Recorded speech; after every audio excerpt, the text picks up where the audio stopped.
Good morning mga ka-farmer. Ayan, nagbabalat sila ng kakao. Ayan si Farmer Jerome. Hindi tayo TH ngayon, farmer. Ayan si Farmer John. Ayan yung kakao. Marami-rami din. Ayan, halos mapupuno yung timba. So pupunla sila ngayon.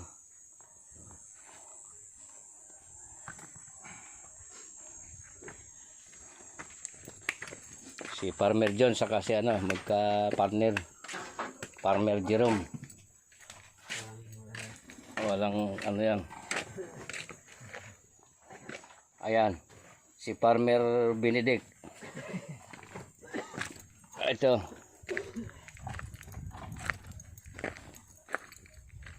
Ayan. Nagpa-plastic si Farmer Benedict. Masisipag ng mga tao natin.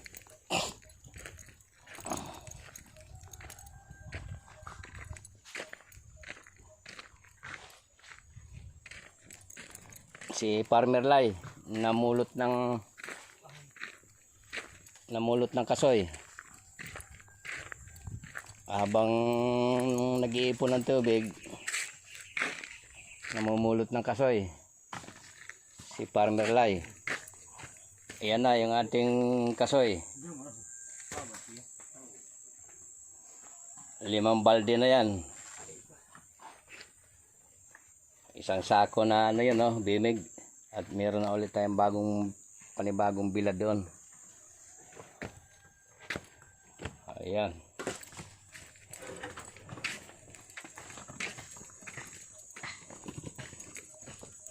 At si Tatang Farmer naman nag-abuno kanina.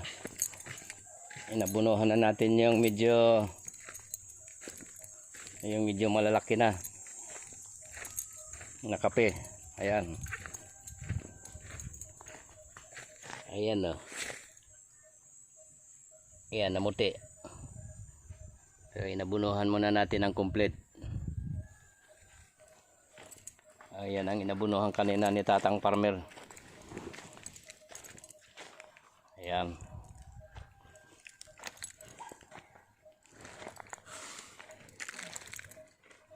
Ayan na sila Maraming may dahon na 2, 4, 6 na yung dahon ng mga una. So ayan.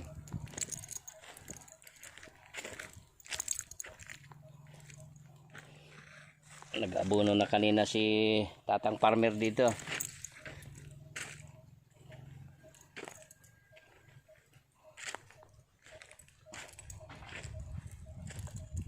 Ayan po.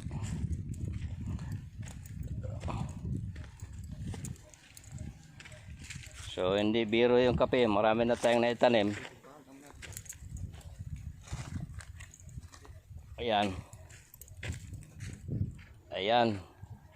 Hindi ko pa inabunuhan yan, bago lang yan So ayan. Pero yung dyan sa portion na yan, inabunuhan na natin yan.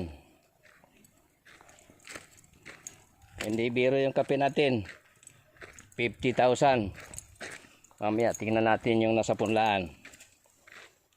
Yan, mabunuhan na yan lahat. So yung iba dyan na may damo, kapag pabubunutan na natin ang damo yung iba dyan.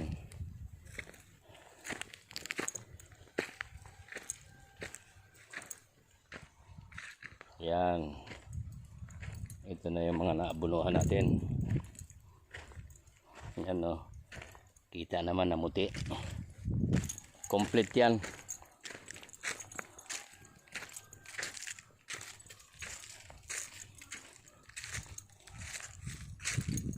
Yan. Naabunuhan na natin itong portion na to. Yan. Mahaba itong sag to. Hanggang dun. Pero yung portion na yan dyan, wala pa yan, medyo bago lang kasi yan. Hintayin muna natin na makarecover pa na maganda. bago natin abunuhan yan, at baka mamatay pa pagka inabunuhan natin ng puwersahan.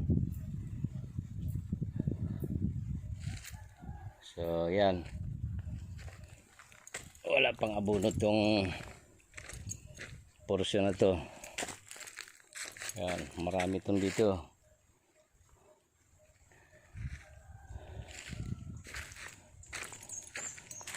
So tingnan natin.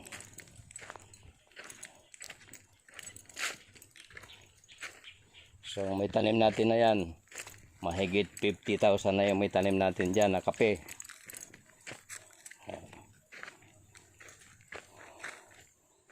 Sa mga gusto magtanim ng kape, ay mangyari lang, magpag-ugnayan kayo kay Tatang. Mag-comment kayo sa video ito sa baba.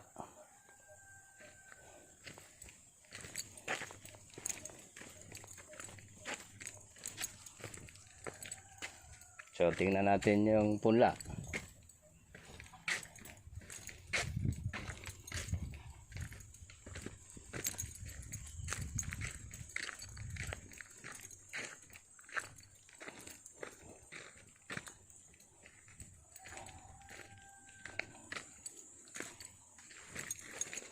Matindi talaga ang sibol. Ayan oh. Sibol ng kape yan oh. Ayan. So 50,000 na naitanim natin. Ayan pa. So ang pinunla natin lahat dito 10 balde, 10 timba. Yung balde na ano, yung lagayan ng biskwit. So yan oh. Ay terrible. Parang hindi pa rin nababawasan. Oh. Kaya maling-mali yung estimate ko noon. Ayan oh. Nako. Ayan. Yung 10 balde pala abot ng 100,000. Ayan oh. Tapos yung dati natin itong mahaba. Ayan. Oh. Mahaba yan hanggang doon. Oh.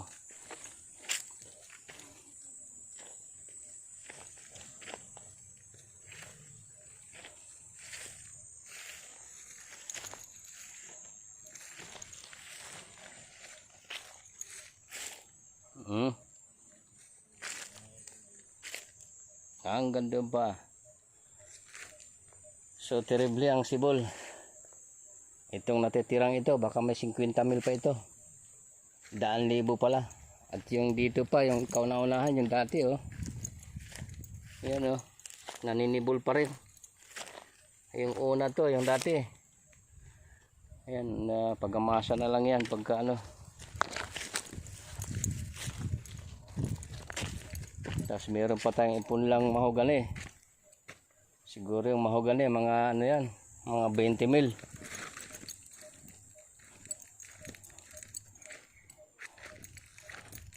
So wala na, over capacity na sa tao. Yung tao natin konti.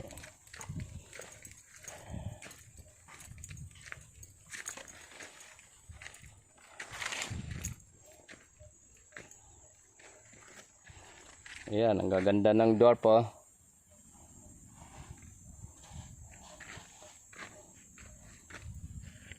Ayan na yung dwarf natin na pure na takunan. Sa mga mag-order, ang mangyari lamang ay mag-comment sa baba nitong video at re-replyan kita doon. Ibibigay ko sa iyo yung ano, yung phone number ko. So ayan.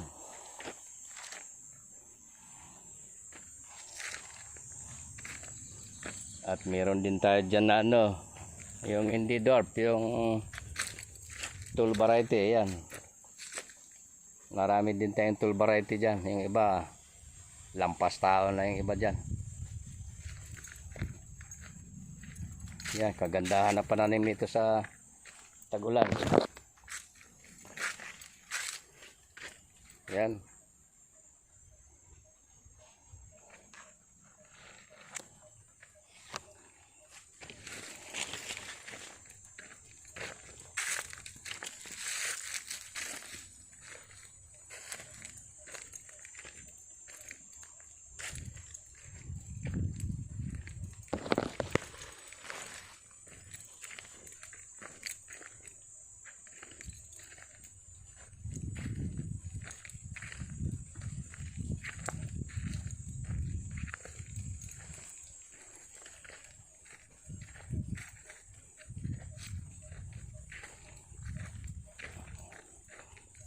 Oh, nandito na yung dalawa, yung mag-partner.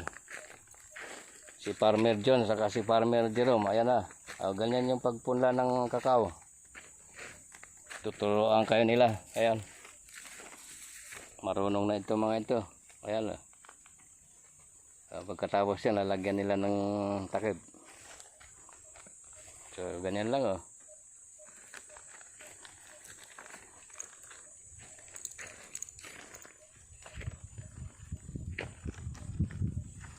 Walang masyadong laliman dyan.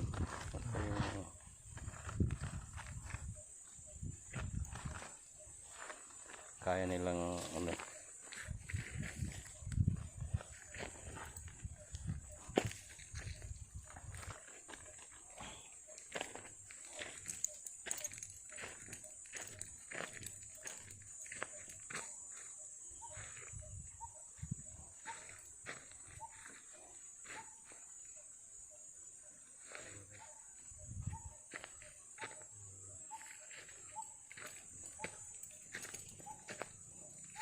Yan naman yung mga una natin na kakao. Malago na.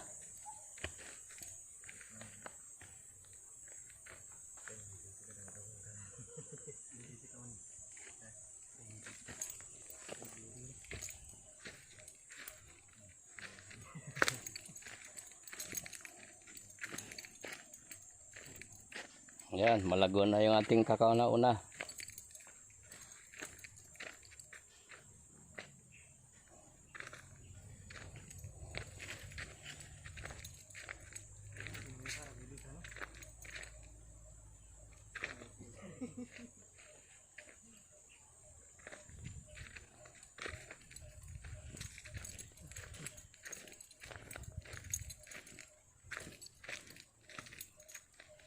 Ganyan po kasi pag yung tall variety natin oh.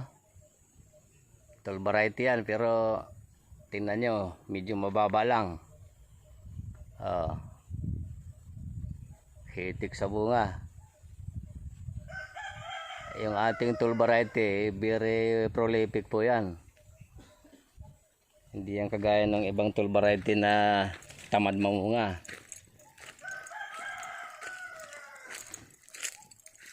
Yan oh. At malalaki. Oh. Ayan, tall variety yan.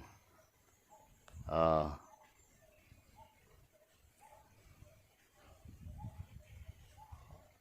Oh. Hitik na hitik po yan sa bunga.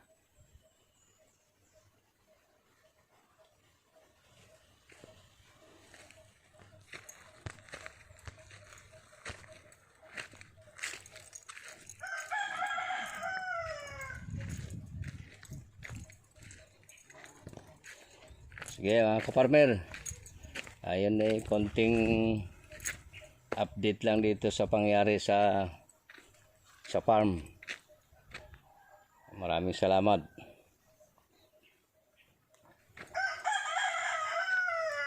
At God bless po sa ating lahat.